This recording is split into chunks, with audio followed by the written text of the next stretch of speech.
Bienvenue dans cette nouvelle édition de l'Africa Tonight, au sommaire de l'actualité. En République démocratique du Congo, discours du président Félix Tshisekedi à l'occasion du 31 décembre, un discours axé sur les projets de développement socio-économique dans l'objectif de rendre le pays prospère en 2022. Au Gabon, le président Ali Bongo Ondimba a également formulé ses vœux pour la nouvelle année. Il a notamment annoncé l'adhésion du pays au Commonwealth en 2022 et des mesures dans divers secteurs pour diminuer le taux de chômage des jeunes. Et puis au Bénin, l'augmentation salariale fait débat, une hausse des salaires attendue par les salariés des secteurs privés et publics. La mesure est prévue dans le programme d'action 2021-2026 du gouvernement. Mais d'abord, en Afrique du Sud, un violent incendie a ravagé le Parlement du Cap ce dimanche. Le feu s'est déclaré vers 5 heures heure locale. Une partie du toit du bâtiment s'est effondrée. Les feux ont également gravement endommagé une précieuse collection de livres et la copie originale du premier hymne national chanté pendant l'apartheid dans une langue locale, l'afrikaans. L'origine de l'incendie est encore inconnue. Aucune victime n'a été signalée pour l'instant. Selon le président Cyril Ramaphosa, qui s'est rendu sur place, une personne a été arrêtée. Le 31 décembre, l'occasion pour les chefs de l'État d'adresser leurs vœux à leurs compatriotes. Lors de son discours, le président de la République démocratique du Congo, Félix Tshisekedi, a mis l'accent sur les projets de développement socio-économique et a appelé à un effort citoyen pour faire du pays un havre de paix, de prospérité et de progrès social. Wilfred Yamou. Plan de relance économique, développement social, sanitaire et environnemental, le président Félix Tshisekedi réaffirme son engagement à œuvrer en faveur de ces projets en vue de faire de la République démocratique du Congo un pays prospère en 2022. C'était au cours de son message à la nation du Nouvel An, dressé le 31 décembre 2021. J'aimerais par ces vœux vous réitérer l'engagement que j'ai pris devant l'Assemblée nationale et le Sénat réunis en congrès, qui est d'œuvrer dans le sens de rendre à la République démocratique du Congo ses lettres de noblesse. C'est uniquement par la conjugaison de nos efforts à tous que nous y parviendrons et que nous ferons de cette terre richement bénie un réel havre de paix, de prospérité et de progrès social. Je resterai toujours proche de vos préoccupations et tâcherai d'y répondre durablement, dans le cadre notamment du programme de développement à la base des 145 territoires. Des projets de sécurité, d'éducation, de bonne gouvernance, d'autonomisation des femmes et jeunes, d'amélioration des conditions de vie des populations, de santé, de renforcement des partenariats ont véhiculé le discours du chef de l'État congolais. Le président Tshisekedi a appelé à redoubler d'efforts dans la protection des droits des femmes au milieu de l'insécurité grandissante dans le nord-est du pays. Cette nouvelle année devra, plus que jamais, être marquée par la poursuite des réformes menées dans le sens de l'amélioration du bien-être des Congolaises et des Congolais. Il s'agit notamment d'augmenter le taux d'instruction et d'alphabétisation de nos enfants, de promouvoir l'autonomisation de nos femmes sur le plan économique, d'optimiser la desserte en eau et électricité dans nos villes et villages, de régénérer et de raffermir notre système de santé, mais également de préserver notre écosystème unique. Soulignant la coopération militaire en cours avec l'Ouganda contre les rebelles des forces démocratiques alliées en République démocratique du Congo, le président Tshisekedi a félicité le rôle joué par son pays dans la lutte contre le terrorisme en Afrique, ainsi que des progrès réalisés contre le changement climatique. Discours également du président Roch-Marc Christian Kaboré au Burkina Faso. Le chef de l'État a fait le point sur la situation sécuritaire et économique du pays. Il a notamment souligné l'urgence de renforcer les capacités tactiques des unités de défense et a annoncé, malgré la situation sécuritaire, un taux de croissance de l'économie de 2%. Victoria Sechi. C'est un discours d'hommage et d'éloge qui ouvre la séquence. Hommage aux martyrs de la République, aux nombreux disparus des attaques terroristes à répétition qui ont encore ébranlé la nation burkinabé en 2021, année où le changement était pourtant très attendu. À l'occasion du Nouvel An qui marque le début d'une nouvelle histoire, le Burkina Faso doit encore essayer de tourner la page, de faire le deuil. L'année 2021 s'est achevée sur une note sécuritaire déplorable. Pour 2022, le chef suprême des armées, dans son message à la nation ce 31 décembre, souligne l'urgence de renforcer les capacités tactiques et opérationnelles des unités de défense. J'exprime ma compassion et ma solidarité à toutes les personnes affectées par cette situation. C'est le lieu pour moi de saluer et d'encourager nos forces de défense et de sécurité, ainsi que nos volontaires pour la défense de la patrie, pour leur engagement exemplaire sur le théâtre des opérations. Si au plan sécuritaire, les Burkinabés ont dû broyer du noir, l'année 2021 au plan économique s'est à contrario achevé sur un score encourageant.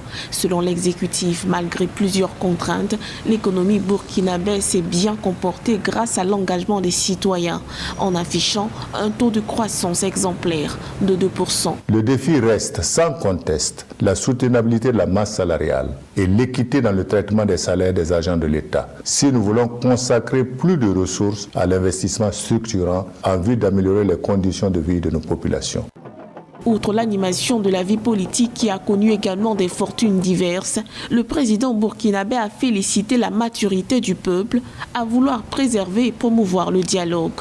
Un dialogue politique sur l'insécurité et les élections municipales de 2022 en perspective avait réuni en juillet dernier une quarantaine de participants issus de différentes composantes de la classe politique. Au Gabon, le président Ali Bongo Ondimba a lui aussi présenté ses vœux. Dans son discours, le chef de l'État est revenu sur les actions menées en 2021 dans divers secteurs pour endiguer le chômage, notamment des jeunes. Il a également annoncé que le Gabon adhérera au Commonwealth en 2022. Les précisions de Joël Ballot. En 2021, pour relever le chômage jeune estimé à 36%, le Gabon s'est distingué dans la réalisation de plusieurs projets en appui au secteur routier, électrique, formation. Pour rester dans la même dynamique, le chef de l'État du Gabon, Ali Bongo Ondimba, dans son adresse à la nation ce 31 décembre 2021, a annoncé pour 2022 la création et la réhabilitation d'établissements de formation professionnelle, la création d'une centrale à gaz à Ouendo. Tous ces projets permettront au surplus de créer de nombreux emplois pour permettre à chacun de mieux circuler, se déplacer. De nombreux projets routiers, jusqu'alors à l'arrêt, ont été relancés. Certains sont même déjà achevés. C'est le cas de plusieurs dizaines de kilomètres de réseau routier dans Libreville et Ouendo, ou encore à Oyem. Avec la Covid-19, tous les voyants sont au rouge. Seulement 12% des Gabonais ont été vaccinés, loin des 50% attendus par le gouvernement. Aussi, le président du Gabon invite ses concitoyens à se faire vacciner, car pour l'instant, c'est la seule arme qui protège. À l'horizon 2023, il entrevoit la création des zones agricoles à forte productivité pour booster le secteur agricole, relancer le projet de la mine de fer de Belinga. Le Gabon est l'un des pays d'Afrique qui dispose de plus de doses de vaccins par tête d'habitant. C'est une prouesse dont nous pouvons être fiers et qui est à mettre sur le compte d'une stratégie réfléchie et planifiée.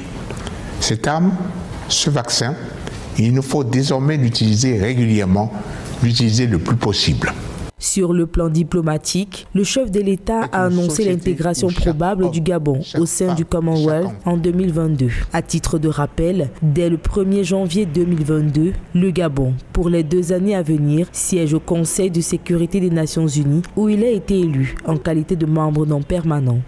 Et dans l'actualité également, en Centrafrique, le SMIC a été revalorisé après plus de 30 ans.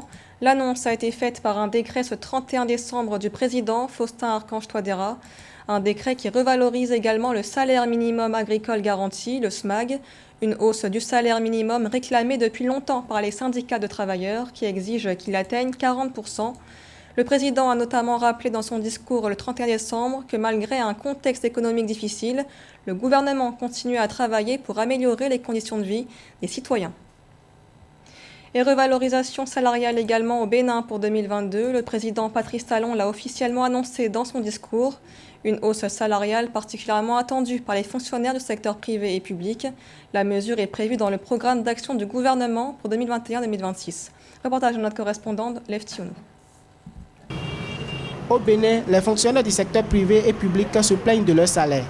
Face à la hausse des prix de nombreux produits alimentaires de première nécessité, le débat sur la revalorisation de l'indice salarial et du salaire minimum est relancé au cours de l'année 2021. Selon les responsables des centrales et confédérations syndicales, le SMIC pour le travailleur du secteur privé est passé de 31 625 à 40 000 francs CFA depuis 2014. En marge des échanges entre les acteurs sociaux et le gouvernement, dans le cadre de la première session ordinaire de la Commission nationale de consultation et de négociation collective, assise sur les revendications des travailleurs, tenue en septembre 2021, la CSTB a révélé ses desiderata. Il s'agit de la revalorisation du SMIC à 50%. 40 000 ne représente rien. Aujourd'hui, il faut non seulement le SMIC, mais il faut hiérarchiser les salaires. Parce que si vous passez de 40 000 à 50 000, mais ceux qui étaient à 50 000, eux, ils passent à combien? Ceux qui étaient à 60 000 passent à combien? Ainsi de suite. Selon de nombreux experts, l'augmentation du salaire par rapport au pourcentage du point indiciaire favorisera les gros salariés. Face à la cherté de la vie, des observateurs préconisent la mise en œuvre d'une politique salariale qui permettra aux gains petits de pouvoir vivre. Depuis que le SMIC est à 40 000 et avec tout ce qui se passe aujourd'hui, dites-moi, à Cotonou aujourd'hui, quelle chambre on peut louer à 10 000 ou bien à 5 000? Non, il n'y en a pas. Pour louer une chambre aujourd'hui à Cotonou, il faut au moins débourser 20 000 francs. Vous déboursez 20 000 francs, vous allez payer l'eau, vous allez payer l'électricité. Si on arrondit même les deux factures là à 10 000 francs, ça fait déjà 30 000 pour les travailleurs. A noter qu'à travers le PAG 2021-2026, adopté en Conseil des ministres, le gouvernement béninois entend procéder à l'augmentation des salaires des travailleurs. Les 20 et 21 décembre dernier, la Guinée accueillait le Salon de l'Industrie de Guinée, une première édition organisée par le biais d'un partenariat entre la Guinée et l'ONUDI, organisme de l'ONU pour la promotion du développement industriel. Le thème de l'événement était Industrie et chaîne de valeur, vecteur de croissance inclusive. Les précisions de Philoméntine. Le cadre de la coopération entre l'ONUDI et la Guinée est fondé sur des initiatives visant à renforcer l'agro-industrie, l'agro-business, renforcer le cadre de politique industrielle et de compétitivité des entreprises. Ce partenariat en phase aux objectifs et aux priorités de développement industriel du pays implique en outre tous les partenaires au développement concernés par la question, mais aussi et surtout le secteur privé guinéen. L'organisation onusienne a co-organisé la première édition du Salon de l'Industrie de Guinée les 20 et 21 décembre dernier. Nous avons d'abord aidé le pays à réaliser ce diagnostic industriel qui est un départ pour nous important du cycle de formulation d'une bonne politique de développement industriel. Donc par la suite, nous allons poursuivre les efforts dans le sens d'aboutir à cette politique. Au niveau de la Guinée, l'ONUDI favorise entre autres le partenariat multipartite autour de la question de l'industrialisation durable et facilite le dialogue sur le développement industriel. Elle participe au processus favorisant l'emploi des jeunes, l'autonomisation des femmes et l'accès inclusif à l'énergie. Nous avons également, dans notre cadre de coopération, un focus sur les questions d'emploi des jeunes et de l'autonomisation des femmes à travers le développement de l'entrepreneuriat et la promotion de l'accès à des emplois productifs à travers le renforcement des capacités. Selon l'ONUDI, le tissu industriel du secteur privé guinéen n'est pas des plus compétitifs sur son marché, encore moins sur d'autres. Afin de tirer profit de la ZLECAf, qui ouvrira l'accès à un marché d'1,2 milliard de consommateurs, l'organisation indique que le renforcement des compétitivités du secteur privé guinéen est plus que nécessaire. Ce journal a été réalisé par l'ensemble de la rédaction. Merci de l'avoir suivi. L'information continue sur Africa 24.